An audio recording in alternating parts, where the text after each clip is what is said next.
اور فاروق کے ساتھ حضرت عمر فاروق کا ذکر کرتے ہوئے میں کوئی چیزیں آپ کے ساتھ شیئر کر دوں. تو وہ لیڈی مارگریٹ کی تھیچر تھی. تو اس نے یعنی چونکہ ہم بیٹھے ہوئے تھے اور میں نے یہ کہہ رہا کہ اس نے ہمیں خوش کرنے کے لیے یہ لفظ کہے ہوں. ممکن ہے کہ اس نے ریئلائز یہ کر لیا ہو اور ریئلائز کرنے کے لیے اس نے یہ بات کی ہو، ریئلائز کیا اور اس نے کہا کہ یہ فالو کر رہی ہے مارگریٹ. اللہ عالم مارگریٹ تھیچر کر رہی تھی نہیں، یہ ہمیں اس بات کی نہیں ہے. پھر وہ کہتا ہے کہ حضرت عمر کا جو حقیقی مقام تھا، اب جو آخر میں اس نے بات کی ہے نا، بس میں وہ بات اس کے اوپر ایمفسائز کرنا چاہتا ہوں. کمال اس نے بات کی ہے جو آخر میں کی ہے. کہتا ہے کہ میں کہتا ہوں کہ حضرت عمر کا جو حقیقی مقام تھا وہ مسلمانوں میں بھی اچھی طرح ظاہر نہ ہو سکا. اس کا سبب ایک عجیب واقعہ بنا دیا گیا اور اس کو تاریخ میں واقعہ کرتاس کہتے ہیں. اس واقعہ پر مسلمانوں میں سے ایک گروہ حضرت عمر کے سخت خلاف ہو گیا اور وہ حضرت عمر کو حنف تنقید بناتا ہے اور اس واقعہ کی وجہ سے حضرت عمر پر لعن طعن کرتا ہے. اور مسلمانوں کا دوسرا بڑا گروہ ہے جو اس واقعہ کے جواب دیتا ہے،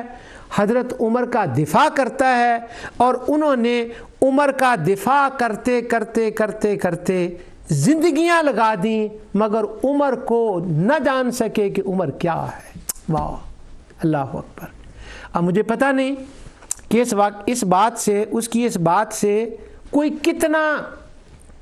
کرتا ہے، اتفاق کرتا ہے. وہ کہتا ہے عمر بڑی ڈیفرنٹ چیز تھی، عمر اور بات تھی، عمر کو دیکھنا چاہیے. اور یہاں پر اس نے وہ یہ حوالہ دیا امام ابو یوسف کا، ان کی وہ کتاب جو ہے کتاب الخراج، کہ اس کے اندر حضرت عمر رضی اللہ تعالیٰ کے، یا وہ دوسرے کیا ہیں جن کی وہ کتاب ہے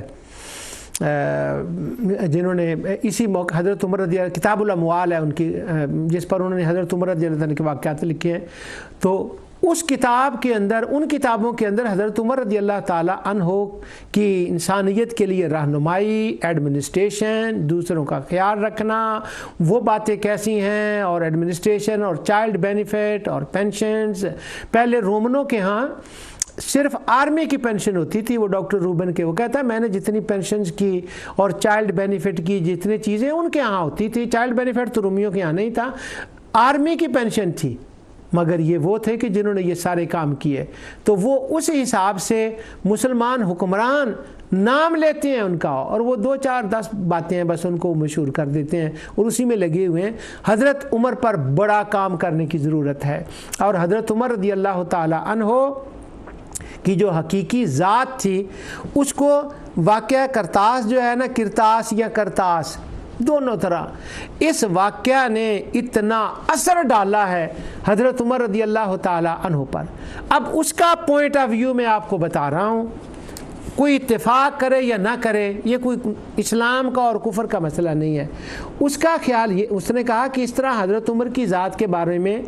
مسلمانوں کے اندر بھی ایک اختلافی سی صورت بن کر رہ گئی، اور غالباً پھر اس نے کہا maybe I am thinking that way, کہ اس لیے اس واقعہ کی وجہ سے حضرت عمر پر پھر اوپر سے ان کو حضرت عمر کو سخت مزاج مشہور کر دیا گیا، اور کچھ ایسی باتیں بھی ان کی طرح منسوب کر دی گئی جو ان کی شان شیان نہیں تھی. چونکہ وہ حضرت عمر کو سخت مزاج نہیں ماننا چاہتا، وہ کہتا ہے friendly man, lovely man, he is a kind man, he is this and that. وہ اس اینگل سے دیکھتا ہے جو کچھ اس نے اسٹڈی کی ہے. تو وہ کہتا ہے یہ جو درہ اور سخت مزاجی ہے یہ ان کی شان نہیں تھی، وہ صرف ایڈمنسٹریشن اور قانون کے لیے تھی. تو وہ کہتا ہے یہ جو واقعہ کرتاس ہے شاید یہ سبب بنا ہے کہ بعد کے مورخین نے بنو امیہ یا بنو عباس کے ٹائم میں ایسی روایتیں گڑھیں جو سکہ لوگوں سے کہ ہاں کس سے بھی ان کو روایت کر دیا گیا، اور حضرت عمر کا پورا نمونہ جو ہے نا وہ اس کو چینج کر کے رکھ دیا. تو وہ کہنے لگا، پھر وہ اپنے کہتا ہے وی آر ویسٹرن، کہتا ہے ویسٹرن نے تو قرآن کو بھی صحیح نہیں سمجھا، جو ہے اس کو بھی ہم انڈرسٹینڈ نہیں کر سکے، اسلام کو انڈرسٹینڈ نہیں کر سکے. اب اس کا یہ شکوہ تھا کسی نے کرایا ہی نہیں، اور اگر کوئی ہوا ہے کسی نے کیا تو وہ مسلمان ہو گیا. تو وہ کہتا ہے پھر عمر کو ہم کیسے how the West can be understand حضرت عمر کو وہ کیسے جان سکتے ہیں؟ تو کسی نے اس کے لیے یہ بات نہیں کی۔ آگے اس نے کہا کہ حضرت عمر رضی اللہ تعالیٰ عنہ کو ایک پہلو جو میں نے کتابوں میں پڑھا ہے، جو سامنے آیا ہے اور لوگوں سے میں نے سنا ہے، وہ پہلو یہ ہے کہ جس پر مسلمان اشش کرتے ہیں اور بڑی محبت کرتے ہیں حضرت مسلمان سے، حضرت عمر سے، وہ ان کی کرامات کا پہلو ہے۔ اب چونکہ وہ گورا تھا، وہ کرامات کے ذریعے سے کسی بات کو ماننے منوانے کا قائل نہیں تھا، وہ دلیل سے کام سے تھا، اس لیے اس نے کہا کہ وہ جو ان کی کرامت یا ساریۃ الجبل ہے، یہ ممکن ہے ہوئی ہو، مجھے اس کے بارے میں پتہ نہیں ہے، اور جو ساریۃ الجبل والی ہے اس کے بارے میں تو مجھے پتہ نہیں، اور وہ جو ایک واقعہ آتا ہے انہوں نے دریائے نیل کو خط لکھا ہے، وہ واقعہ مرسل ہے اور تاریخ مصر کے اندر ہمیں وہ اس کا زیادہ آتا پتہ بھی نہیں چلتا، لیکن میں حضرت عمر کی اگر یہ کرامات حق ہیں، سچ ہیں، مجھے اس سے اتنا کنسرن نہیں ہے، کیونکہ میں حضرت عمر کو اس نظر سے دیکھتا ہوں کہ وہ بندے کو دلیر کرتے ہیں اور اس کو دلیر کرنے کے بعد دلیر کرتے ہیں اور کچھ کرنے کی ہمت دیتے ہیں۔ عمر کی زندگی کے اندر یہ بات ہمیں ملتی ہے کہ وہ خود بھی کچھ کرتے تھے، کرنے کی ہمت کرتے تھے، ہارنے والے نہیں تھے، وہ جیتنے والے تھے، وہ چیلنج کرتے تھے باتوں کو اور چیلنج کو نپٹنا جانتے تھے۔ واہ سبحان اللہ۔ لیکن اس نے کمپیریزن اس بات کا کیا ہے کہ میں جن لوگوں سے ملا ہوں وہ زیادہ زور کرامات کے اوپر حضرت عمر کا دیتے ہیں، لیکن میں اس بات کے اوپر زور دیتا ہوں کہ وہ جو کرامات ہیں وہی ہوں گی، ممکن ہے، پاسبلٹی ہے، وہ اس کے حساب سے وہ اتنا میں ان کو ثابت نہیں کر سکا، لیکن جو ان کی جرت تھی نا بندے کو حوصلہ دینا اور اس کو گرنے نہ دینا اور اس کو کوئی ٹاسک دینا اور ٹاسک کو پورا کرنا اور ایک ایڈمنسٹریٹر بن کے رہنا، یہ ان کی شخصیت کے اندر سب سے زیادہ بڑی بات تھی۔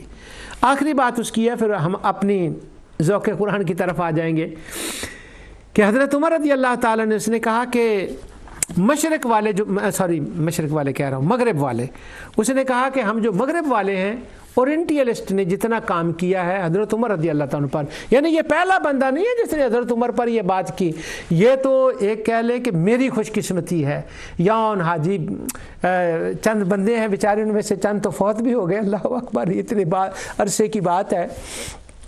اور میری اہلیہ جنہوں نے اس وقت وہ بڑی خدمات کی ان دنوں میں انٹرفیتھ کے زمینے میں، اور ہماری بچیاں بھی تھیں جو کھانا پکاتی تھی، جتنے لوگ آتے تھے ان کے لیے بیٹھنا، ان میں سے، اور وہ ان میں سے کئی تو وہ تھی جو بہنیں انگلش بھی نہیں سمجھتی تھی لیکن وہ خوش تھیں کہ ایک گورے اسلام سمجھنا چاہتے ہیں، ہم ان کو کھانا کھلا رہے ہیں۔ اب ان کا بھی ایک ذوق تھا، ان کو بھی ان کا ثواب ملا، لیکن میری بھی ایک دنیا اپنی تھی، اس میں ایسے نوٹس کئی اور انٹرفیتھ کی یادگاریں ہیں جو پڑے ہوئے ہیں، اللہ سبحانہ و تعالیٰ کرم فرمائے کہ میں ان کو بھی کسی وقت سامنے لاؤں۔ اب اس کے لیے یہ بات تھی، اس نے کہا کہ حضرت عمر اور حضرت ابوبکر جب وہ نکلے ہیں اور انہوں نے فتوحات کی ہیں تو وہ کہتا ہے مجھ سے پہلے جو مغربی لوگ ہیں ان کا خیال یہ ہے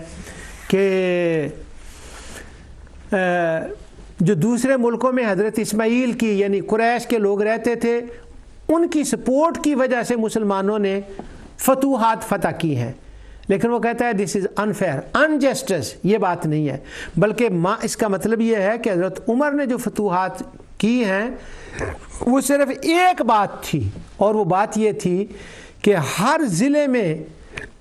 عراق میں، ایران میں، آذربائیجان، ان علاقوں میں ظلم و ستم کا بازار گرم تھا، کمزوروں پر زیادتیاں ہو رہی تھی، اور عمر کے مسلمان ہونے کے بعد پہلی چوٹ جو ان کے دل پہ لگی تھی، جو ان کو پہلا جذبہ پیدا ہوا تھا، وہ یہ تھا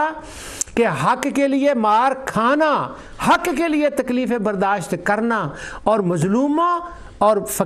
غریبوں کو اور جو کمزور ہیں، جو ہجرت نہیں کر سکتے، ان کو ساتھ لے کر چلنا، یہ بات عمر کے اندر آخر دور تک رہی ہے۔ اور پھر جب وہ فتوحات ہوئی ہیں تو جہاں پر ظلم ہو رہا تھا، مظلوموں کی دعاؤں نے اور مظلوموں نے عمر کو بلایا ہے، اور اس وجہ سے وہ فتوحات جو تھیں وہ آگے بڑھتی چلی گئیں۔ لیکن ہمیں اس کی بات سے اتفاق بھی ہے اور نا اتفاق بھی ہے، یہ میں نے لکھا، اس کے اندر ذکر بھی کیا ہے اپنے نوٹ کے اندر کہ نہیں، اسلام کی صداقت تھی، جو وہاں تک دنیا کے آخری کنارے تک اسلام کو لے گی، لیکن اس کے اندر یہ ایک فزیکل طبی بات بھی تھی کہ حضرت عمر رضی اللہ تعالیٰ کی دانشمندی، دانشوری بھی تھی، مگر وہ صرف عمر کی ہی دانشوری نہیں تھی، وہ حق و صداقت بھی تھی، وہ آگے چلے گئے۔ تو یہ وہ باتیں تھیں جو ڈاکٹر روبن کی میرے پاس ایک امانت کے طور پر تھیں۔ اب ہم آ جاتے ہیں اس بات کی طرف کہ اس پروگرام کے اندر میں نے اس پروگرام کو حصہ بنایا حضرت عمر رضی اللہ تعالیٰ عنہ کا، وہ اس لیے کہ پروگرام ہو رہا ہے ذوق قرآن کا، اور حضرت عمر رضی اللہ تعالیٰ عنہ کی زندگی کو جو ہم دیکھتے ہیں تو ذوق قرآن وہاں پر ہمیں بہت نظر آتا ہے۔ اب وہ میں پچھلے پروگرام کی جو بات ہے اس کو ذرا 1 منٹ کے اندر اس کو سمرائز کرتا ہوں۔ حضرت عمر اور قرآن اکٹھا دیکھیں، دعائے مصطفیٰ۔ حضرت عمر رضی اللہ تعالیٰ نے سورہ الحاقہ سنی اور اس کے الفاظ دیکھیں، الحاقہ ملحاقہ وما ادراک ملحاقہ، چوٹ پڑی حضرت عمر کے اوپر، پگھل کے رہ گئے اس بات کے اوپر۔ اصل بات دعائے مصطفیٰ ہے، لیکن دل پگھلنے کا سبب قرآن ہے، اور وہ ذوق قرآن ہے۔ بہن کے گھر میں جاتے ہیں، قرآن سنتے ہیں، اور یہ بات حضرت عمر رضی اللہ تعالیٰ کی زندگی میں رہی۔ حضرت عمر فاروق رضی اللہ تعالیٰ کے قرآن کے ساتھ ایک تعلق پہلے دن سے چلا آ رہا ہے، یعنی ان کے اسلام لانے کا ظاہری ذریعہ قرآن تھا۔ وہ خفیہ طور پر حضور نبی کریم صلی اللہ علیہ وسلم کا قرآن سنتے تھے، بہن کے گھر ہی قرآن سنا، ان میں رکت پیدا ہوئی، اور پھر ان کے اسلام لانے کے بعد بہت سے ایسے مواقع آئے کہ ان کی رائے کے موافق قرآن کریم کا نزول ہوا۔ پھر ساری عمر ان کا قرآن کے ساتھ جو ذوق قائم رہا اس کا ذکر مختلف کتب میں ہے، بہت سے لوگوں نے ان کا ذکر کیا ہے، ان میں سے چند ایک کا میں ذکر کرتا ہوں۔ یہاں پر ایک بات میں دوبارہ کرنا چاہتا ہوں ڈاکٹر روبن کی۔ اس نے کہا تھا ان کے دل کے اندر رکت ہے، اور وہ رکت کس بات کی تھی کہ جب انہوں نے بہن کے گھر قرآن سنا تو ہم سارے جانتے ہیں ان کے آنسو جاری ہو گئے۔ آنسو کس بات سے جاری ہو گئے؟ ہمارے سامنے روز قرآن پڑھتے ہیں، ہماری آنکھوں میں آنسو نہیں جاری ہوتے۔ اس کا سبب یہ تھا کہ الحاقہ کے اندر اللہ کی عظمت، اس کی شان، رسول اللہ صلی اللہ علیہ وسلم کی رسالت اور آخرت کا بیان ہے، اور طٰہٰ کی جو ابتدائی آیات ہیں، اللہ اکبر، واہ، ان کے اندر تو ایک جلال، عظمت حد ہو گئی ہے ان کی۔ اب حضرت عمر رضی اللہ تعالیٰ عنہ عام نوجوان نہیں تھا، کوئی بندہ، عرب تھا، عربی کے ماہر تھے، وہ طاقتور بھی تھے دونوں طرح، فزیکلی اور دماغی طور پر بھی، کیونکہ وہ سفیر تھے، اپنے قبیلے کی بات کرتے تھے۔ اب جب یہ بات تھی تو عمر کے اندر ایک بہت صلاحیت اللہ سبحانہ و تعالی نے رکھی تھی، یعنی وہ صالحین میں سے تھے۔ ایک صالحین وہ ہوتے ہیں جو بہت نوافل پڑھیں، بہت روزے رکھیں، صائم الدہر ہوں، وہ صالحین، اور ایک صالحین وہ ہوتے ہیں جن کے اندر یہ بہت بڑی صلاحیت اللہ تعالیٰ نے عطا فرما دی ہو۔ تو وہ نوافل بھی پڑھتے تھے، روزے بھی رکھتے تھے، روایات میں وہ بھی آتا ہے، مگر وہ باصلاحیت یہ تھے کہ الحاقہ کو انہوں نے سمجھا ہے، انہوں نے طٰہٰ کو سمجھا ہے، اور اتنا سمجھا کہ اللہ تعالیٰ کی عظمت ان کے سامنے اتنی ظاہر ہوئی کہ ان کے آنکھوں سے آنسو جاری ہو گئے۔ اور وہ جو قرآن کے اندر نقشہ آتا ہے، وَإِذَا سَمِعُوا مَا أُنزِلَ إِلَى الرَّسُولِ تَرَىٰ أَعْيُنَهُمْ تَفِيضُ مِنَ الدَّمْعِ مِمَّا عَرَفُوا مِنَ الْحَقِّ۔ پچھلے پروگرام میں بھی کسی وجہ سے میں نے آیت پڑھی تھی کہ جو قرآن کو سمجھتا ہے اس کی گہرائی تک چلا جاتا ہے، اس کی آنکھوں میں آنسو آ جاتے ہیں۔ تو حضرت عمر رضی اللہ تعالیٰ عنہ بھی وہ تھے کہ ان کی آنکھوں میں قرآن کو پڑھ کر اتنے ذوق قرآن والے تھے کہ بہن کے گھر میں ان کی آنکھوں میں آنسو آ گئے۔ آپ کی کمال قرآن فہمی واقعات لوگوں نے ذکر کیے ہیں، اور جو قرآن جانتے تھے آپ ان کی حوصلہ افزائی کرتے تھے، اور قرآن کی طرف لوگوں کو رغبت دلاتے تھے۔ اور یہ حوصلہ افزائی جو ہے، یہ کئی واقعات ہیں، ان میں سے ایک مشہور واقعہ وہ سورۃ النصر والا ہے، جو عبداللہ بن عباس رضی اللہ تعالیٰ کا ہے۔ وہ ان کو پاس بٹھاتے تھے، بعض لوگوں نے خیال کیا کہ یہ تو ابھی بچہ ہے، آپ ان کو کیوں پاس بٹھاتے ہیں؟ چونکہ اس کا امام بخاری نے ذکر کیا، اس لیے میں ذرا جرأت سے ذکر کر دیتا ہوں اس کا۔ تو حضرت عمر رضی اللہ تعالیٰ عنہ نے پھر قرآن کا سوال رکھا سامنے اور اس کا جواب حضرت عمر نے دیا، حضرت عبداللہ بن عباس نے دیا، تو آپ نے فرمایا دیکھو پتہ چل گیا ہے کہ میں کیوں عبداللہ بن عباس کو اپنے پاس بٹھاتا ہوں۔ قرآن کی طرف وہ رغبت دلاتے تھے۔ اس کا ٹائم ہوا تو میں آگے جا کر ذکر کرتا ہوں انشاءاللہ۔ کتب جرح و تعدیل کے اندر امام ابن عبد البر نے جامع بیان العلم کے اندر تو ایک پورا باب باندھا ہے اس کے اوپر، دوسری کتب کے اندر بھی ذہبی نے اس کا سیر میں ذکر کیا ہے۔ میں نے کہا تھا میں نے کتابوں کے حوالے نہیں دینے، تذکرۃ الحفاظ میں دوسری کتابوں میں حضرت عمر کے ذکر میں ان کے ذوق قرآن کے اور قرآن کی طرف رغبت کے مجھے کوئی کتاب نہیں مل سکی کہ جس کتاب کے اندر کسی نے ان تمام واقعات کو یکجا جمع کیا ہو۔ اللہ سبحانہ و تعالیٰ کسی کو توفیق دے دے اور کوئی کر دے، لیکن بکھرے ہوئے واقعات میرے سامنے ہو سکتا ہے کئی کتابیں ہوں لیکن مجھے اس کا اندازہ نہیں ہے، میرے علم میں وہ بات نہیں ہے۔ لوگوں کو رغبت دلاتے اور قرآن جاننے والوں کی قدر کرتے کوئی بھی ہوتا۔ سورہ النساء جو ہے اس کے اندر اس کی تفسیر میں وہ جو مہر والی آیت ہے نا، قنطار والی آیت، اس کی تفسیر میں ایک واقعہ آتا ہے حق مہر کتنا ہونا چاہیے۔ یہ آج بھی مسئلہ زیر بحث ہوتا ہے، جب نکاح کی مجلس ہوتی ہے، نکاح پڑھنے کا وقت ہوتا ہے تو پوچھتی ہے حق مہر کیا ہونا چاہیے، وہ 32 روپیے ٹھیک ہے، ہمارے خاندان سے یہی چلا آ رہا ہے۔ اس وقت میں حق مہر کا مسئلہ ڈسکس نہیں کرنا چاہتا۔ وہ عورت کا حق ہوتا ہے، اس زمانے میں وہ عورت کی سیکیورٹی تھی اور وہ شادی سے رشتہ ہوتے وقت ہی وہ طے ہو جاتا تھا، اتنا حق مہر ہے اور وہ فلاں ہے، یہ پہلے طے ہو جاتا تھا۔ اب وہ بعض عورتیں جو تھیں وہ حق مہر اپنا حق تھا ان کا اور وہ کہتی تھی اتنا ہونا چاہیے تو میں نکاح کروں گی۔ تو کچھ لوگوں نے یہ محسوس کیا کہ کچھ لڑکیاں جو ہے نا وہ زیادہ کہہ رہی ہیں۔ حضرت عمر رضی اللہ تعالیٰ عنہ تک یہ بات پہنچی، آپ کی خلافت تھی۔ یہ واقعہ ابھی اس وقت جو میرے سامنے ہے وہ میں زمخشری سے دیکھ رہا ہوں، مشہور ہے اس لیے میں بہت ساری کتابوں کے حوالے نہیں دیتا۔ تو حضرت عمر رضی اللہ تعالیٰ عنہ نے یہ ارادہ فرمایا کہ اس کو ذرا لمیٹڈ کر دینا چاہیے۔ لمیٹڈ اس معنی میں کر دینا چاہیے کہ جو افورڈیبل ہو۔ تو انہوں نے جمعے کے خطبے میں عورتیں بھی پیچھے بیٹھی ہوتی تھیں اور یا کسی مجلس میں اس بات کا اعلان کیا کہ میں نے ارادہ کیا ہے کہ میں نا اس کو یہاں تک مقرر کر دوں، اس کا یہ ہونا چاہیے۔ وہاں پر ایک عورت، ایک لڑکی بیٹھی ہوئی تھی اور اس لڑکی کا حلیہ بھی تفسیروں کے اندر بیان کر دیا گیا ہے۔ شاید اس کے حلیہ بیان کرنے کی یہ تھا کہ وہ افریقن تھی کہ حضرت عمر رضی اللہ تعالیٰ عنہ کی مجلس میں اجازت کی یا اختلاف کرنے کی اس حد تک کی اجازت تھی کہ ایک حبشیہ بھی ہو تو اس کو بھی عمر کے ساتھ قرآن کے معاملے میں بات کرنے کی اتنی حضرت عمر رضی اللہ تعالیٰ عنہ نے جرت دی ہوئی تھی کہ کوئی بھی بات کرتا تھا۔ حضرت عمر نے کہا میں یہ مقرر کرنا چاہتا ہوں۔ وہ عورت کہنے لگی قرآن کے اندر تو لفظ آتا ہے وَآتَيْتُمْ إِحْدَاهُنَّ قِنطَارًا، تو قنطار کا لفظ آتا ہے اور قنطار پر مفسرین کی بڑا ایک کلام ہے، ان کا میدان ہے جہاں وہ اختلاف کرتے ہیں نا جن میدانوں میں، ان میں ایک یہ ہے کتنا ہے، قنطار کا کیا مطلب ہے۔ لیکن پنجابی کے اندر اس کا مطلب ہے ٹھیر، جہاں وہ ڈیری بن جاتی ہے نا اس کو قنطار۔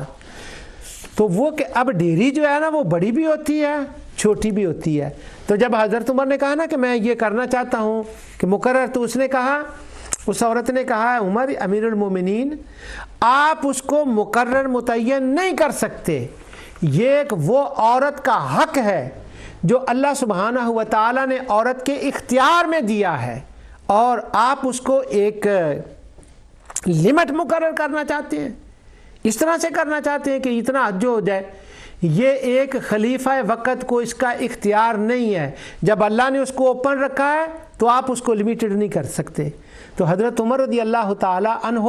اس کی بات سن کر خوش ہوئے اور فرمایا کیا بات ہے، یہ قرآن کی فقیہہ ہے، قرآن کو انڈرسٹینڈ کرنے والی ہے۔ میں نہیں کہہ سکتا کہ میں قرآن کو سمجھتا ہوں، قرآن کو ساری دنیا سمجھتی ہے، حتیٰ کہ ایک حبشہ سے آنے والی عورت نے آج تو کمال کر دی ہے کہ وہ عمر نے اس آیت کو اس طرح سے نہیں سمجھا تھا جس طرح سے اس عورت نے سمجھ لیا ہے۔ واہ، اس سے حضرت عمر فاروق کے ذوق قرآن کا اندازہ ہوتا ہے۔ آج اگر عمر کہہ دینا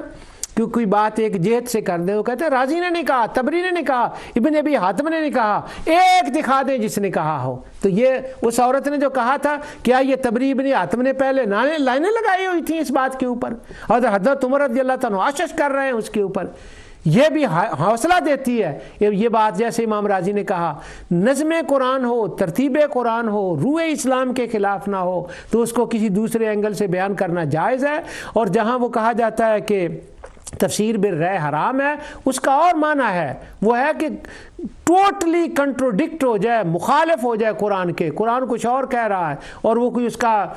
کوئی مطلب عجیب طریقے سے لے لے، وہاں پر اس کا وہ معنی ہے کہ یہ نہیں ہے۔ حضرت عمر رضی اللہ تعالیٰ کے کئی واقعات ہیں جن میں حضرت عبداللہ بن عباس رضی اللہ تعالیٰ عنہ کی انہوں نے حوصلہ افزائی فرمائی ہے، وہ تفاسیر کے اندر، تفسیروں کے اندر ہے، مختلف آیات کے تحت ہیں، آپ اس کی رغبت دلاتے تھے، اور رغبت وہ کیا دلاتے تھے یہ میں آگے آ کر عرض کرتا ہوں۔ آپ نے مدرسے بنائے تھے کہ مدینے کے باہر بدوؤں کے خاص کر کے علاقے میں کہ قرآن کی تعلیم ہو، قرآن پڑھانے والے مقرر کیے ہوئے تھے، اور فہم قرآن کا ٹاپک لازمی کیا ہوا تھا، استاد ان کو پڑھاتے تھے۔ اور قربان جاؤں، ذوق قرآن حضرت عمر رضی اللہ تعالیٰ عنہ کا، آج کمپٹیشن ہوتے ہیں، ہم کلاسز میں کراتے ہیں، حضرت عمر نے کمپٹیشن کی وہ کلاسز قائم کی ہوئی تھی، اور اس کمپٹیشن کی کلاسز میں جو بچہ نمبر لیتا اسے بھی انعام دیتے، اور جو امتحان لیتا اسے بھی وہ انعام دیتے۔ اللہ اکبر! یہ بات میں نے پاکستان کے ایک مدرسے میں کی، کسی میں بیان، وہ میں گیا تو وہاں پر بچوں کو کچھ باتیں بتائیں، تو میں نے یہ بات کی کہ حضرت عمر رضی اللہ تعالیٰ جو امتحان پاس کرتا اسے انعام دیتے، کمپٹیشن میں جو جیتتا ان کو انعام دیتے، اس سے بچوں کی حوصلہ افزائی ہوتی ہے۔ اب وہ جو مدرسہ تھا، وہ جامعہ جو تھا، وہ ایک منڈی تھی، دانہ منڈی جس کو کہتے ہیں نا، سبزی منڈی یا دانہ منڈی تھی، اس کے کچھ آڑتیوں نے مل کر وہ مدرسہ بنایا تھا، اور وہ خود ہی اس کو چلاتے تھے، 5-7 بندے تھے اور وہ چلاتے تھے، وہ بھی وہاں بیٹھے ہوئے تھے۔ تو میں نے جب یہ بات کی نا کہ وہاں پر یہ ہوتا ہے، تو انہوں نے، ان کا جو بندہ تھا، اس نے میرے بیان کے بعد کھڑا ہوا کہنے لگا، آج کے بعد ہم اعلان کرتے ہیں کہ ہمارا امتحان ہو، جو امتحان میں پاس ہو جائے ہم اسے بھی انعام دیں گے، اور جو امتحان میں ٹاپ کرے مادے مدرسے سے اس کو یہ انعام ہوگا۔ اس نے کئی جو تھے نا وہ انعام اناؤنس کر دیے۔ پھر جو بچے حفظ کرتے تھے انہوں نے کہا جو بچہ حفظ کا جس دن اس کا سپارہ ختم ہوگا ہم اس کو انعام دیں گے، جس دن وہ قرآن ختم کرے گا اس کو انعام دیں گے، ناظرہ ختم کرے اس کو انعام دیں گے، یسرنا القرآن، یعنی اس نے پوری لائن لگا دی۔ اللہ اکبر! اس نے کہا ہم یہ سسٹم قائم کریں گے جو حضرت عمر رضی اللہ تعالیٰ نے قائم کیا۔ امید ہے کہ وہ آج تک سسٹم وہاں پر قائم ہوگا۔ حضرت عمر فاروق رضی اللہ عنہ کا ذوق قرآن۔ نافع بن عبد الحارث مکے کے گورنر ہیں، میں حوالہ تو نہیں دینا چاہتا، مسلم نے یہ صلاۃ المسافرین کے اندر اس واقعہ کو بیان کیا ہے۔ نافع بن عبد الحارث مکے کے گورنر ہیں، انہوں نے عبد الرحمن بن ابزہ کوئی بندہ تھا، اب میں اس کا بعد میں بتاتا ہوں کہ وہ کیا تھا اگر موقع ہوا تو، ابن ابزہ اس کو کہتے تھے۔ وہ ابن ابزہ کو انہوں نے مقرر کر دیا، ڈی سی مقرر کر دیا اس کو، ڈی سی نہیں، وہ میرے منہ سے نکل گیا، جو مالیات کا ضلع کا چیئرمین ہوتا ہے نا، مالیات کا، اس کو انچارج بنا دیا۔ اب وہ بندہ اتفاق سے حبشی تھا، عبد الرحمن ابن ابزہ، وہ حبشی تھا۔ جب اس کو بنایا گیا تو حضرت عمر رضی اللہ تعالیٰ عنہ مکے گئے تو حضرت عبد الرحمن ملے۔ اب جیسے ہم تعارف کراتے ہیں انہوں نے تعارف کرایا کہ یہ ہے، اور یہ عبد الرحمن ابن ابزہ ہے، اس کو ہم نے نا مقرر کیا ہے ڈسٹرکٹ مینیجر مقرر کیا ہے مالیات کا۔ تو حضرت عمر رضی اللہ تعالیٰ عنہ نے بطور امتحان، اب ان کے علم میں تھی بات لیکن وہ بات سنانے کے لیے انہوں نے بات کی، انہوں نے کہا کہ فقال ابن ابزہ قال ومن ابن ابزہ، کون ہے، کدھر ہے؟ ان کو بتایا گیا کہ قال مولاً من موالینا، یہ وہ جن کا وہ موالی جن کو کہتے تھے، وہ موالی کیا ہوتے اس وقت میں وہ بات نہیں کرنا چاہتا، یہ ہے۔ تو حضرت عمر رضی اللہ تعالیٰ نے کیا کہ اگر تم نے ان کو مقرر کیا ہے تو لوگ اس کو کچھ اعتراض نہ، کیوں مقرر کیا ہے تمہارا اس کو ڈسٹرکٹ مینیجر بنانے کا، مالیات کا ریزن کیا ہے؟ اب وہ جو ہے نا نافع بن عبد الحارث وہ حضرت عمر کو جواب دیتے ہیں، کہتے ہیں قال انہو قارئ لکتاب اللہ عز وجل و انہو عالم بالفرائض، کہتے ہیں مجھے پتہ ہے کہ آپ کا ذوق قرآن کیا ہے۔ حضرت عمر کو کہتے ہیں مجھے پتا تھا کہ آپ اس بات سے خوش ہوں گے، یہ قرآن کو پڑھتا بھی ہے، سمجھتا بھی ہے، یہ قاری بھی ہے، اور انہو عالم بالفرائض، قرآن کو سمجھ کر اس سے مسائل کا استنباط بھی کرتا ہے۔ ابن ابزا، تو حضرت عمر رضی اللہ تعالی نے فرمایا کہ قال عمر اما ان نبیکم صلی اللہ علیہ وسلم قد قال ان اللہ یرفع بہذا الکتاب اقواما ویدع بہ آخرین۔ آپ نے فرمایا تو نے بالکل ٹھیک کیا ہے، یہ اس کا اہل تھا کہ اس کو ڈسٹرکٹ ناظم مقرر کیا جاتا، کیونکہ رسول اللہ صلی اللہ علیہ وسلم نے فرمایا ہے کہ اللہ سبحانہ و تعالیٰ کے نزدیک قوموں میں سے اس بندے کا مقام ہے جو قرآن کا تلاوت کرنے والا، اس کو انڈرسٹینڈ کرنے والا ہو، اور قرآن تو قرآن مرتبوں کو بڑھا دیتا ہے اس وجہ سے کہ جو لوگ قرآن کو سمجھتے ہیں۔ تو تم نے یہ بالکل ٹھیک کیا ہے، اور یہ کیا نام ہے اس کا، ابن ابزا، یہ اس کا حقدار تھا۔ سبحان اللہ۔ اب اس سے اندازہ لگائیں، اب میں تو حق بجانب ہوں نا کہ ذوق قرآن کا پروگرام چل رہا ہے اور اس کے اندر حضرت عمر رضی اللہ تعالیٰ کا ذکر کروں، اور جو ایک امانت تھی ڈاکٹر روبن کی، میں اس کو امانت سمجھ رہا ہوں، اس کو آپ کی خدمت میں پیش کروں، تو وہ میں نے پہنچا دی۔ ان واقعات سے حضرت عمر رضی اللہ تعالیٰ کا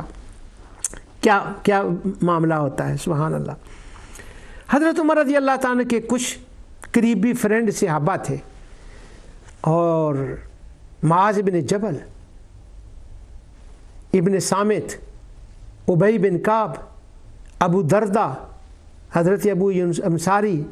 اور خاص کر ابی بن کعب جو سید القراء تھے، جن کی نبی کریم صلی اللہ علیہ وسلم نے خود تعریف فرمائی تھی۔ حضرت عمر رضی اللہ تعالیٰ نے ان کو بلا کر شام کے مسلمانوں کو کہ آپ کو ضرورت ہے آپ وہاں جائیں اور جا کر لوگوں کو قرآن کی تعلیم دیں۔ یعنی جو قاری تھے، قاری میرا مشہور معنی میں معنی نہیں ہے کہ صرف وہ تلاوت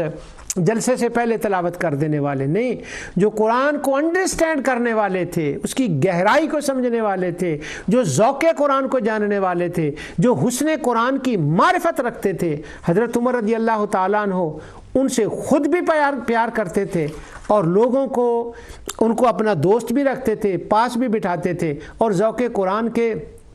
جو آپ نے کام کیے ہیں اور جو اس کے لیے اہتمامات کیے ہیں، آپ کی حکومت میں اہتمام ہوئے ہیں، اس کا تو ہمیں بعد میں بھی بڑے بعد کے زمانوں میں جا کے گونج نظر آتی ہے۔ حضرت عمر اور ذوق قرآن، یہ چند واقعات تھے جو میں نے آپ کی خدمت میں عرض کیے، باقی انشاءاللہ پھر صحیح۔ حضرت عمر رضی اللہ تعالی عنہ کی وفات جب ہوتی ہے تو بڑا عجیب معاملہ ہے، یہ میں جملہ کہنے لگا ہوں خاص کر کے انگلینڈ کی اس سرزمین پر، تو ذو الحجہ کی آخری تاریخوں میں، یہ میں جملہ کہہ دوں تو یہ ذرا ٹھیک ہوگا، اس سے فتنہ نہیں جنم لیتا۔ ہم یہ کہتے ہیں کہ حضرت عمر رضی اللہ تعالیٰ کی وفات مبارکہ 1 محرم کو ہوئی، اسی دن ہم ان کا دن مناتے ہیں، اسی دن ان کا ذکر خیر کرتے ہیں، سارا سال ہم وقت کرتے ہیں۔ اب وہ زور دیا جاتا ہے کہ نہیں 1 محرم نہ کہیں، ذو الحجہ کی آخری تاریخوں میں کہیں۔ چلو آخری تاریخیں، میں اس وقت اس موضوع کو تو نہیں بیان کر رہا، اہل علم نے اس پر بہت کام کیا ہے کہ وہ آخری تاریخوں میں ہے یا وہ 1 محرم کو ہے۔ ان میں سے معتبر قول کون ہے کہ یہ کیلا کے ساتھ اقوال ہیں، یہ کیا ہے، اس پر ہمارے اہل علم کام کرتے رہتے ہیں۔ تو میں نے وہ دونوں کر دیے، ذوالحجہ کی اخیر تاریخوں میں اور 1 محرم کو وہ بنتی ہے تاریخ آپ کا انتقال ہوا۔ جس بندے نے آپ کو شہید کیا دنیا جانتی ہے، اس کا نام ابو لولو ہے۔ کئی دن آپ زخمی رہے، اس کے بعد ذوالحجہ کی آخری تاریخوں میں آپ زخمی ہوئے، 1 محرم کو آپ کی شہادت ہو گئی۔ اور شہادت ہونے کے بعد جو امام بخاری نے جو واقعہ ذکر کیا ہے کہ حضرت عمر رضی اللہ تعالیٰ عنہ نے اپنے بیٹے سے کہا کہ ام المومنین سیدہ عائشہ صدیقہ رضی اللہ تعالیٰ عنہا سے جا کر اجازت لے کہ میں آقا دو جہاں صلی اللہ علیہ وسلم کے پہلو میں دفن ہونا چاہتا ہوں۔ وہ حجرہ حضرت عائشہ صدیقہ رضی اللہ تعالیٰ عنہا کا ہے، تو ان سے اجازت ضروری، اس کے بغیر تو نہیں ہو سکتا۔ تو وہ تفصیل روایت ہے، وہاں پر سب اس مسئلے کو جانتے ہیں۔ تو آپ کو حضرت عمر رضی اللہ تعالیٰ عنہ کو آقا دو جہاں صلی اللہ علیہ وسلم کے ساتھ ام المومنین سیدہ عائشہ صدیقہ رضی اللہ تعالیٰ عنہ کے حجرے میں دفن کیا گیا۔ اب سارا جہان وہاں جب جاتا ہے تو حضور پر سلام پڑھتے ہیں، حضرت ابوبکر صدیق پر سلام پڑھتے ہیں، حضرت عمر پر سلام پڑھتے ہیں، آپ کے انٹائٹل تھے۔ اور اب یہ ایک عجیب بات پچھلے دنوں میں سوشل میڈیا پر تھی، اللہ عالم کی اس کی حقیقت کہاں تک ہے، کہ جس بندے ابو لولے نے آپ کے ساتھ آپ کو شہید کیا، وہ جس کا ذکر ڈاکٹر روبن نے کیا ہے، کتنا اچھا ذکر کیا۔ اس نے کہا کہ وہ واقعہ جو ہے نا کرتاس،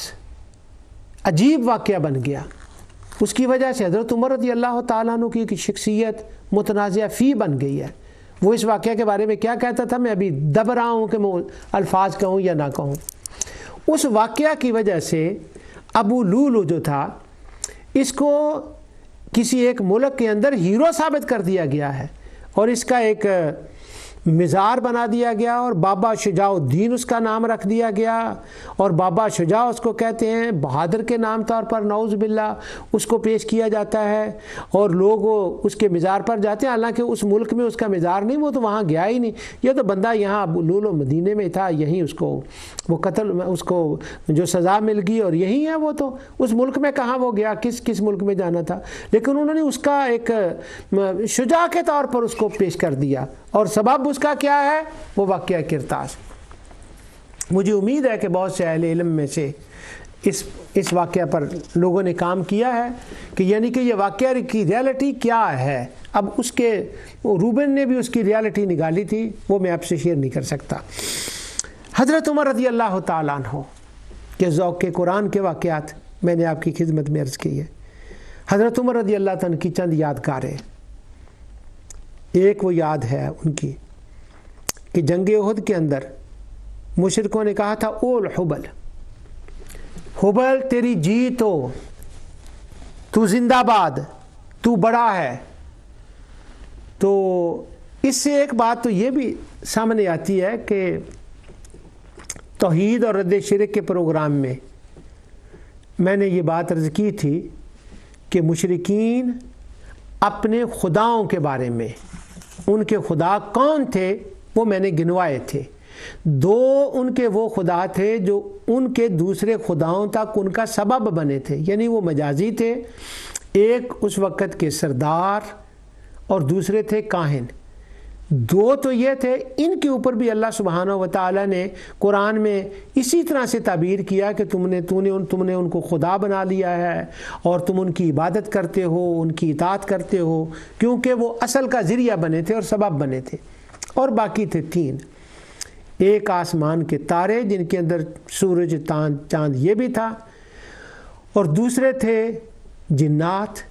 اور تیسرے تھے جو تاروں کے اور جنات کے انہوں نے بت بنائے ہوئے تھے۔ تو یعنی جو ان کے اصل خدا تھے،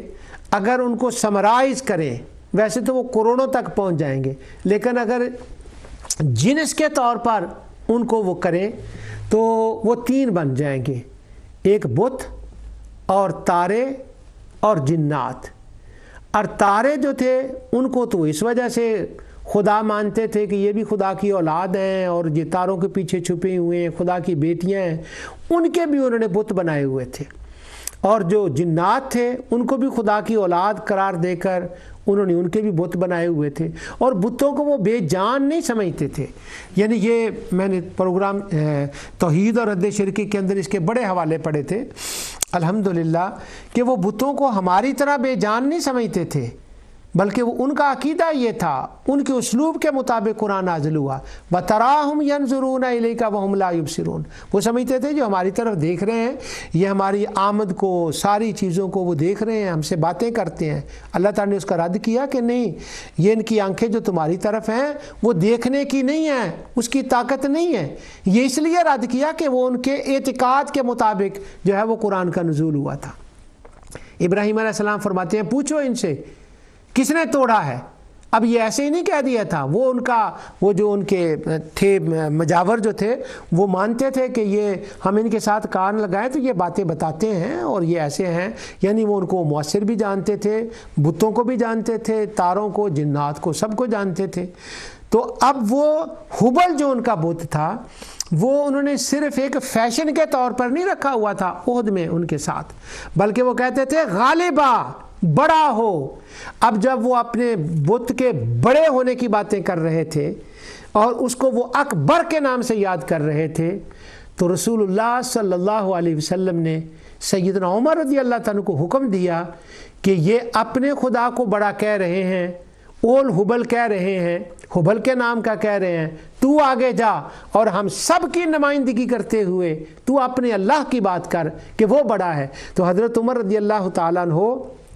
نے آگے جا کر کہا کہ یہ کچھ نہیں ہے، حبل اول حبل والی کوئی بات نہیں، اللہ اکبر کی بات ہے۔ کافروں نے تانا دیا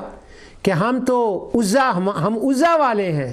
ہم تو لات والے ہیں، ہم تو منات والے ہیں، اور حضرت عمر کہتے ہیں ہم تو مولا والے ہیں۔ اگرچہ حضور نبی صلی اللہ علیہ وسلم کی تعلیم ہی تھی، آپ نے ان کو بتایا تھا، تو اس موقع پر ایک جرأت اور شجاعت کا اظہار حضرت عمر رضی اللہ تعالیٰ نے کیا کہ وہ اپنے خداؤں کو مؤثر جانتے تھے، نفع نقصان کا مالک جانتے تھے، وہ یہ نہیں کہ بس ویسے ہی وہ فیشن کے طور پر ان کو خدا مان رہے تھے۔ اس پر اللہ تعالیٰ کے فضل و کرم سے توحید اور رد شرک پر بڑی تفصیل سے حوالوں کے ساتھ آیات، مفسرین، حتیٰ کہ حافظ ابن تیمیہ سے ہم نے حوالے دکھا دیے تھے اس وقت کہ وہ ان کو خالق بھی مانتے تھے، مدبر بھی مانتے تھے۔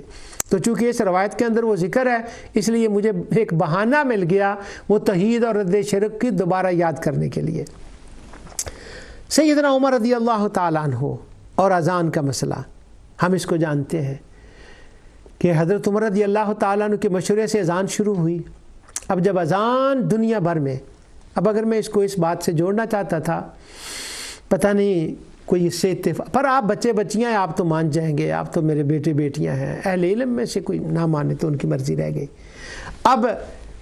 اس کے عہد کے اندر انہوں نے اللہ اکبر کہا ہے،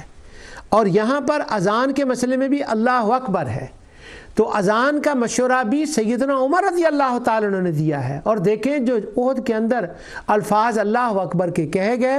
وہی الفاظ اذان کے اندر بھی آئے ہیں۔ اب جو دنیا بھر میں جب اذان آتی ہے تو وہ ذکر تو اللہ اور اس کے رسول کا ہوتا ہے، مگر اس کے اندر ایک جہت سے دیکھیں تو حضرت عمر بھی ہمیں گھومتے پھرتے اللہ اکبر کہتے ہوئے، مشورہ دیتے ہوئے حضرت عمر بھی کہیں یاد آتے ہیں، وہ بھی کہیں آتے ہیں۔ حضرت عمر کی یادگاریں باتیں میں آپ سے عرض کر رہا ہوں۔ اذان سنیں تو عمر کی یاد آتی ہے۔ تراویح بڑا امپورٹنٹ مسئلہ ہے، تراویح کا، رمضان اور تراویح، اور تراویح کے اندر ختم قرآن، سبحان اللہ۔ ہم تو اس کو صرف ایک ثواب کی جہت سے دیکھ رہے ہیں، اللہ تعالیٰ ثواب عطا فرماتا ہے، اللہ تعالیٰ بخشش فرماتا ہے، اللہ تعالیٰ جنت دیتا ہے، یہ اس کی ایک اسٹریٹ فارورڈ جہت ہے، اور یہ اسی طرح ہے، اس کے اندر کوئی مسئلہ اختلافی نہیں ہے۔ لیکن اس کے پیچھے کیا چیز ہے،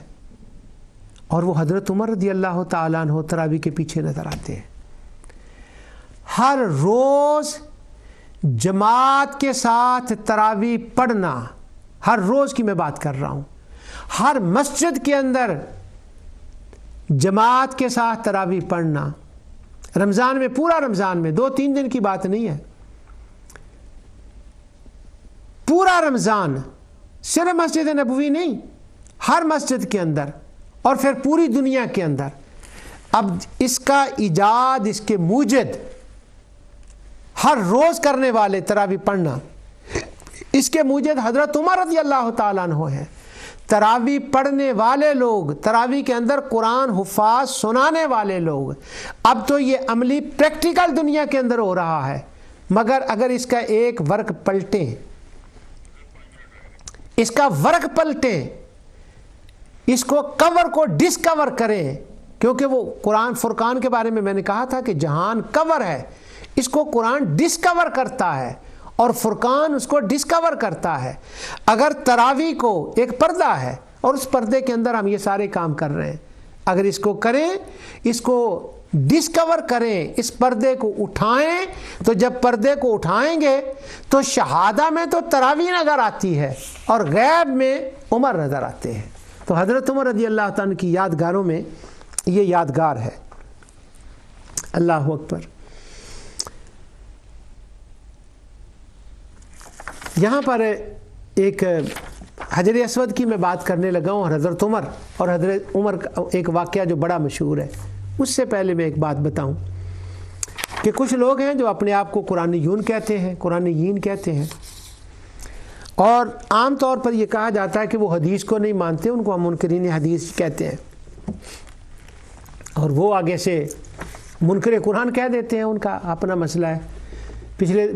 دنوں میں مصر میں تھا، تو مصر میں وہ ایک دو بندے وہاں ملے، وہ قرآنیین جو تھے، میں نے کہا کہ آپ تو منکرین حدیث ہیں، تو وہ کہتا آپ منکرین قرآن ہیں، لو سن لو۔ تو وہ جو منکرین حدیث ہے، جس کو ہم منکرین حدیث کہتے ہیں، اور وہ ہیں، اس وقت وہ اس بحث میں نہیں جا سکتا۔ یہاں دو ایک میاں بیوی گورے تھے، گورا اور گوری تھے، اتفاق سے انہوں نے اسلام تو قبول کر لیا، مگر وہ ہتھے چڑھ گئے ان کے کہ وہ کہیں ہم اہل قرآن ہیں، اور وہ حج کرنے کے لیے چلے گئے۔ تو میری بیوی حج کرنے کے لیے گئی اس وقت اپنے باپ کے ساتھ، میرے خیال میں آج سے 26 ایئر پہلے کی بات ہوگی یا 25 کی۔ تو وہ میری اہلیہ اپنے والد کے ساتھ حج کرنے کے لیے گئی، تو وہ گورا میاں بیوی بھی گئے ہوئے تھے اس وقت۔ اس زمانے میں گروپس وغیرہ نہیں ہوتے تھے، انڈیویجولی لوگ جاتے تھے، تو اب ان کا رستے میں واسطہ رہا۔ تو وہ میری اہلیہ سے یہ باس مباحثہ کرنے لگے، حدیث نہیں ہوتی، فلاں نہیں ہوتا، سنت ایسے ہے، ان باتوں کے۔ اب جب کعبہ شریف کے اندر داخل ہوئے تو اور لوگ بھی تھے، اور تو میری اہلیہ نے اس کو جب اندر داخل ہوئے تو اس کو ہاتھ پکڑ کر کہا کہ اب کیا خیال ہے، یہاں تو آگے ہیں، ہم نے یہ 7 چکر لگانے ہیں اور حجر اسود کو بوسہ یا استلام بھی کرنا ہے، تو یہاں کیا کرنا ہے، اب آپ نے کیا کرنا چاہیے یہاں پر؟ تو وہ جو گوری تھی وہ کہنے لگی نہیں، چونکہ کلچرلی اب یہ ہو رہا ہے، اس لیے مجھے I don't mind to do it. انہوں نے 7 طواف کی، حجر اسود کو استلام بھی کیا، کیونکہ اگر قرآن میں نہیں ہے تو پھر وہ کیسے کریں گے وہاں پر۔ تو حجر اسود یعنی وہ میری اہلیہ نے وہ بات کی، اور پھر وہ انہوں نے اس بات کو اس بات کے ساتھ ملایا۔ وہ کہنے لگے یہ بات میں نے اس لیے کی ہے، حضرت عمر کی سنت کو ادا کی ہے۔ کیا حضرت عمر کی سنت کو ادا کیا ہے کہ حجر اسود کا احترام کرنا ہے؟ قرآن میں آتا ہے وَمَن يُعَظِّمْ شَعَائِرَ اللَّهِ، جو شاعر اللہ ہے ان کا احترام ضروری ہے، اور یہ حجر اسود بھی شاعر اللہ سے ہے، تو قرآن میں تو اس کا ذکر ہے کہ اس کا ادب کرنا، تعظیم کرنا، تو اس کا بوسہ لینا، چلو باقی روایات کو آپ نہ مانو، تو شاعر اللہ کا احترام تو قرآن میں ہے۔ پھر خیر انہوں نے وہ سارا کچھ کیا وہاں پر۔ تو میری بیوی کہتی ہے کہ میں نے یہ بات اس لیے کی کہ حضرت عمر رضی اللہ تعالی عنہ نے حجر اسود کا بوسہ لیتے ہوئے وہ جو ایک بات ہے فرمائی ہے کہ میں تمہارا اس لیے بوسہ لے رہا ہوں کہ حضور نے لیا، ورنہ تو ایک پتھر ہے۔ تو میری اہلیہ کہتی میں نے ان سے کہا کہ یہ بات حضرت عمر نے پتہ کیوں کہی؟ اس کا ایک خاص موقع تھا۔ حضرت عمر نے یہ بات حجر اسود کے سامنے ہو کر پہلے کی نہ بعد میں کی، یہ کبھی ان کو بات کرنے کی ضرورت نہیں پیش آئی تھی۔ اسی دن نہ حضور نے یہ بات کی، حضرت ابوبکر، حضرت عمر، حضرت عثمان، حضرت علی نے کسی نے یہ بات نہیں کی۔ تو وہ جو اس کے ساتھ میری اہلیہ کہ ان کے حساب سے تو یہ بات ہی بدعت بن رہی تھی کہ یہ بات کہنا ہی حجر اسود کے سامنے کھڑے ہو کر کے تو نفع نقصان نہیں دیتا، کیونکہ یہ تو کہیں پہلے سننے سے ثابت نہیں۔ تو حضرت عمر نے یہ بات کیوں کی وہاں پر کھڑے ہو کر؟ اس کا خلاصہ کھولا ہے عینی نے، ابن حجر نے، قاضی شوکانی نے۔ انہوں نے کہا کہ حضرت عمر کے ساتھ کچھ ایسے لوگ تھے جو لوگ ابھی نئے مسلمان ہوئے تھے، وہ حضرت عمر کے گروپ میں تھے اور وہ ادھر سے آئے تھے، اور وہ مشرکین ذاتی طور پر یہ مانتے تھے کہ پتھر خدا ہوتے ہیں، ان کے اندر تاثیر ہوتی ہے، وہ ساتھ تھے۔ جب حضرت عمر نے بوسہ دیا تو ان کی مائنڈ کو کلیئر کرنے کے لیے کہ کہیں آج بھی یہ کوئی الٹی بلٹی بات نہ سوچ لیں، آپ نے حجر اسود کو مخاطب کر کے یہ بات فرمائی۔ تو آپ نے، میری اہلیہ کہنے لگی اس لیے میں تمہیں بھی کلیئر کر رہی ہوں کہ یہ کوئی بدعت نہیں ہے، آئیں قرآن میں شاعر اللہ کی تعظیم کا حکم ہے، اور انہوں نے معروف طریقے سے اس کا استعلام کیا۔ اللہ سبحانہ و تعالی کا میں شکر ادا کرتا ہوں کہ فرقان کا اور فرقان کے ساتھ عمر فاروق کا چند باتیں آپ کی خدمت میں مجھے بیان کرنے کی اللہ تعالیٰ نے کوشش عطا فرما دی۔ انشاءاللہ سورۃ البینہ کے بھی متعلقات اور ہیں، اگلے پروگرام میں سورۃ البینہ کے دوسرے متعلقات کے بارے میں انشاءاللہ بات کریں گے۔ وما علیہ الا البلاغ۔